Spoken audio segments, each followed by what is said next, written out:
PM Modi लगातार देश हित में फैसले ले रहे हैं। पीएम मोदी का डंका देश ही नहीं विदेशों में भी बज रहा है। आज भारत ही नहीं दुनिया के तमाम देशों के बड़े नेता पीएम मोदी के सामने नतमस्तक रहते हैं, लेकिन भारत में विपक्ष के लोग पीएम मोदी को लेकर अफवाह फैला रहे हैं और फर्जी खबर फैला रहे हैं कि वोट चोरी हो रही है। राहुल गांधी वोट चोरी को लेकर लगातार चुनाव आयोग, मोदी सरकार और बीजेपी पर निशाना साध रहे हैं, लेकिन कांग्रेस के ही लोग पीएम मोदी की तरफ होते जा रहे हैं। वहीं चुनाव आयोग कह रहा है कि हलफनामा दीजिए तो हलफनामा नहीं दे पा रहे। वहीं संजय कुमार जैसे लोग जो चुनावी पंडित बनते हैं और चुनाव आयोग के खिलाफ फर्जी खबर फैलाते हैं, वो माफी मांगने लगे। राहुल गांधी और कांग्रेस के नेता कथित वोट चोरी का राग अलाप रहे थे, लेकिन अब मोदी सरकार ने नया बम फोड़ दिया है, जिसके बाद कांग्रेस में भी दो फाड़ हो गई है। क्या है खबर, चलिए बताते हैं आपको इस रिपोर्ट में। अपने तीसरे कार्यकाल से पहले पीएम मोदी ने साफ शब्दों में कह दिया था कि अपने अगले टर्म में भ्रष्टाचार को वो सख्त तरीके से देखेंगे और उस पर कार्यवाही करेंगे। ऐसे में अब पीएम मोदी ने अपने उस वादे की ओर एक और बड़ा कदम बढ़ा दिया है। दरअसल लोकसभा में केंद्रीय गृह मंत्री अमित शाह ने 3 अहम विधेयक पेश किए हैं, जिसके तहत गंभीर आपराधिक आरोपों में लगातार 30 दिन तक जेल में रहने पर प्रधानमंत्री, केंद्रीय मंत्री, मुख्यमंत्री या राज्य या केंद्र शासित प्रदेश के मंत्री को पद से हटाने का प्रावधान है। इस बिल के पेश होने के दौरान सदन में जोरदार हंगामा देखने को मिला और विपक्षी सांसदों ने बिल के पेश होने का पुरजोर विरोध किया। विपक्ष के कुछ सांसद लोकसभा की वेल में आकर नारेबाजी करने लगे। इस दौरान कुछ विपक्षी सांसदों ने बिल की कॉपी भी फाड़ दी और कागज के टुकड़े अमित शाह की तरफ उछाले।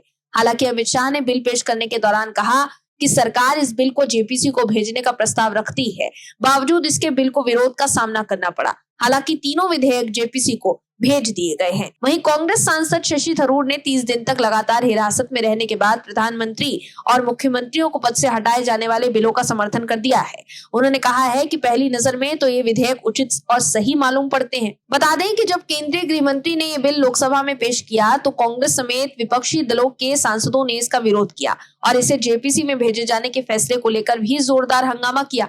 वहीं कांग्रेस के वरिष्ठ नेता और केरल के तिरुवनंतपुरम से कांग्रेस सांसद शशि थरूर ने 5 साल या उससे ज्यादा सजा के प्रावधान वाले गंभीर अपराधों में 30 दिन या उससे ज्यादा दिन तक हिरासत में रहने वाले मंत्रियों को हटाने वाले बिलों का समर्थन किया है। पार्टी लाइन से अलग हटकर उन्होंने न्यूज एजेंसी एएनआई से कहा है कि जहां तक मेरा प्रश्न है, मुझे इन विधेयकों के बारे में ठीक से जानकारी नहीं है कि आपको प्रतिक्रिया दूं। पहली नजर में ये बिल उचित लग रहा है, जिसमें कोई भी जो गलत काम करता है उसे सजा होनी चाहिए और उसे किसी भी बड़े संवैधानिक पद या सियासी पद पर नहीं रहना चाहिए। मुझे लगता है कि ये बात तो सही है। उन्होंने बुधवार को पेश किए गए तीनों विधेयकों को विस्तृत चर्चा के लिए जेपीसी में भेजे जाने का भी समर्थन किया है। वहीं इस बिल से कांग्रेस तिलमिला गई है। कांग्रेस सांसद और राहुल गांधी की बहन प्रियंका गांधी वाड्रा ने इस बिल के विरोध में तीखी प्रतिक्रिया जताते हुए इसे कठोर और अलोकतांत्रिक बताया है।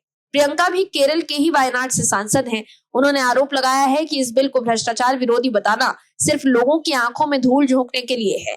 वे एएनआई से बोली, मैं इसे बहुत कठोर मानती हूँ क्योंकि ये सभी चीजों के खिलाफ है। इसे भ्रष्टाचार विरोधी समाधान बताना लोगों की आंखों पर पर्दा डालने की तरह है। उन्होंने यहाँ तक दावा किया कि कल को आप एक सीएम पर किसी भी तरह का केस लगा देंगे, बिना दोषी सिद्धि हुए 30 दिनों तक गिरफ्तार करेंगे और उन्हें सीएम से हटना होगा। ये पूरी तरह से असंवैधानिक, अलोकतांत्रिक और बहुत ही दुर्भाग्यपूर्ण है।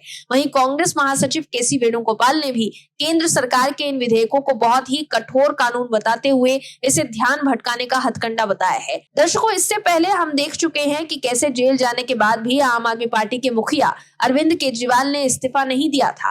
केजरीवाल जेल से ही सरकार चलाने की बात कर रहे थे, लेकिन अब 30 दिन तक लगातार हिरासत में रहने के बाद पीएम हो या सीएम अपने आप पद मुक्त हो जाएंगे। आप इस बिल के समर्थन में हैं तो कमेंट में यस जरूर लिखिए। Bureau report, OMH news. आप दर्शकों से विनम्र निवेदन है कि चैनल को सब्सक्राइब जरूर करें